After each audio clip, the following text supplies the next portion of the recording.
probably in your town as well if you're not with us here in the newly safe version of Washington, D.C. It's kind of a back to school, back to work, back to Congress situation here. It's fly-in day in Washington. It's going to be awfully busy at Reagan National Airport with lawmakers streaming in from around the country. And we're going to be talking to Nathan Dean in just a moment here about what is on the agenda and whether we can avoid a shutdown, because that's all anybody's going to be talking about, well, starting right now for the rest of the month. But you can tell something's different in the air, right? The light is a little bit different.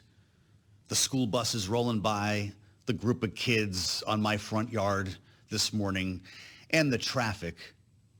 I don't know how you did this morning, but it took me twice as long to get in as it did on Friday because it's on. It's the fall season. There's pumpkin spice in the air. In fact, Starbucks, did you hear that story? Producer James just put this in front of me. The best sales week ever? Yeah, record sales week, thanks to the pumpkin spice. And we've got headlines on the terminal here. Starbucks CEO, pumpkin spice season drove record sales week. Stand by for the protein cold foam. That comes out at the end of the month, September 29. I don't know about this. Maybe the biggest sign of them all was the return of the fleece vest. Sign of them all was the return of the fleece vest that will someday hang next to Fonzie's jacket in the Smithsonian. Nathan Dean's Bloomberg Intelligence fleece vest. We're on YouTube right now. Search Bloomberg Business News Live, and you'll see what I'm talking about. You can always watch the radio show on TV. Nathan Dean, of course, senior U.S. policy analyst at Bloomberg Intelligence. And it's the fleece vest that really is the reason why we call him America's dad. Welcome back, sir. Happy fall. Happy fall. Are you a pumpkin spice guy? I am. I usually do one or two a season. One or two a season, Yeah. so not really a fanatic. I got to lose some weight. They're They're pretty bad for I mean, in August, we're doing record sales week. In August with the pumpkin, it does seem to be something. The other thing that comes with fall, apparently, is a government shutdown. Now, you've been running odds on this, and I want to talk to you about this because lawmakers are coming back with what they think is an agenda, and it could be interrupted by a lot of things, beginning with this. There are 14 legislative days left, Nathan. What does that do to the odds?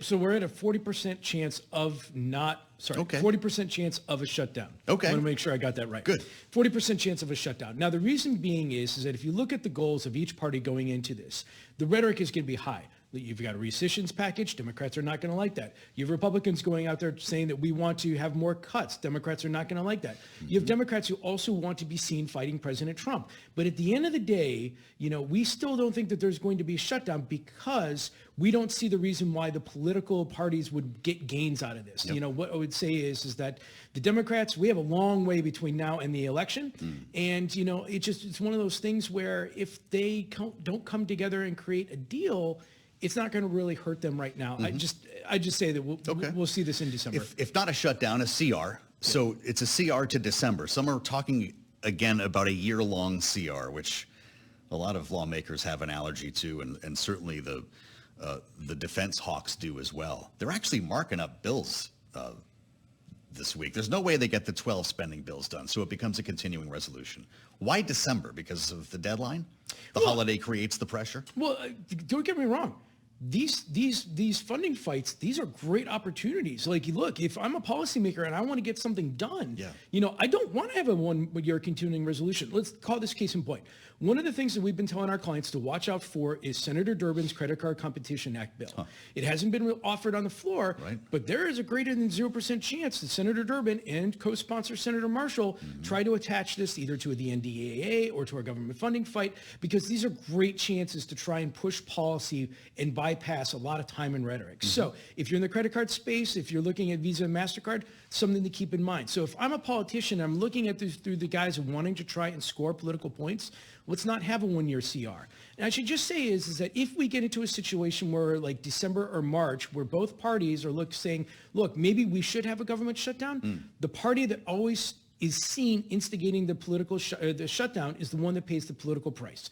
Now, we're a long way from November of next year. I mean, we're not, when we get to next summer, chances are government shutdown isn't going to be what people are thinking about voting-wise. Yes, right. But momentum is certainly a real thing. Momentum needs to build. And so that's why I do think at the end of the day, the Democrats, will face this decision of, do we want to keep the government open? Because if you don't, I could see a scenario where the Republicans come back and say, fine, 85% of the government is now not essential. Yeah. And let's try running it for 6 months and see what happens. Russ Vought has a plan for that. Exactly. From what we understand. I think you mentioned that. The Democrat from Connecticut sees it differently. Chris Murphy, the senator, on Twitter, on X. Trump, he writes, is rooting for a shutdown. He knows he has created a huge problem because now any budget deal with Republicans isn't worth the paper it's written on. He's not even pretending to follow the law. Is he talking about rescissions? He's talking about the big, beautiful bill? He's talking about rescissions. Yeah. I mean, obviously, last Friday we had a rescissions rescissions package come in from OMB. This is $4.9 billion. Most of it is geared towards foreign aid. And for what it's worth, I don't think this rescissions package is the one that would push Democrats to say, is enough and is enough. Let's go to a government shutdown. They said that after the last one, I thought. They would, but when it comes to foreign aid, it's a little bit different. I think if you're actually paying, if you're trying to rescind stuff, and for those of you who don't know, this is essentially an offer from the White House going to Congress and saying, look, Congress has already approved this money. We want to rescind it, and you can get it through a vote in the House, a majority, and a majority vote in the Senate, no filibuster, and this is what happened earlier. Now, you've seen Senator Murkowski and Senator Collins come out and say, we don't like this, but again, this is one of those things where if Congress doesn't resolve it, and if Congress shuts down on September 30th, this rescissions package is known as a pocket rescissions, and it just moves forward. I don't think it's going to rise to the issue of the Democrats are going to put their flag on the ground and say, this is it, because foreign aid is a little bit different than things that impact your constituents. Think of the Medicaid cuts that came from the one big, beautiful bill. That's what the Democrats want to be fighting. Well, it was NPR and PBS in the last one that was said to be a deal breaker. The Democrats say, how can we trust you if we thought we had a deal, we voted to approve the money, and then you came and clawed it back? Well, but that's why you do the continuing resolution. If you don't trust the White House, come up with these short-term extensions and just try and keep the funding flat. And I think that's where ultimately this is going to happen, because if the Republicans come in saying that we want to cut funding, whoever comes back and says we're going to agree to a funding flat CR, minimum changes, but at the end of the day, also remember, President Trump wants $2 billion for Washington, D.C. There's a lot of things that President Trump wants on the revenue side from these deals as well. Interesting. We've mentioned rescissions a couple of times. We have to fund the government. What else is on the agenda? Are we going to see a stock trading ban, for instance, see the light of day? You know, we're actually seeing a little bit more momentum. This is the legislation that would ban Congress people from going and trading stocks. You know, it seems like there's a little bit more momentum building on that, but I would just caution and say, look, things don't happen fairly quickly unless they have to. And the only thing that's keeping the government working right now, or at least working towards, you know, trying to get something done, is this government funding, the NDAA, extending programs like the Farm Bill, the National Flood Insurance Program. You know, there's a couple of things that have to be extended. Those are the things that Congress is going to focus on. Everything else is going to get pushed to October. I have to ask you about cannabis because you're here and we tend to touch this. And there's a big question about rescheduling that we've been getting to on the regular here.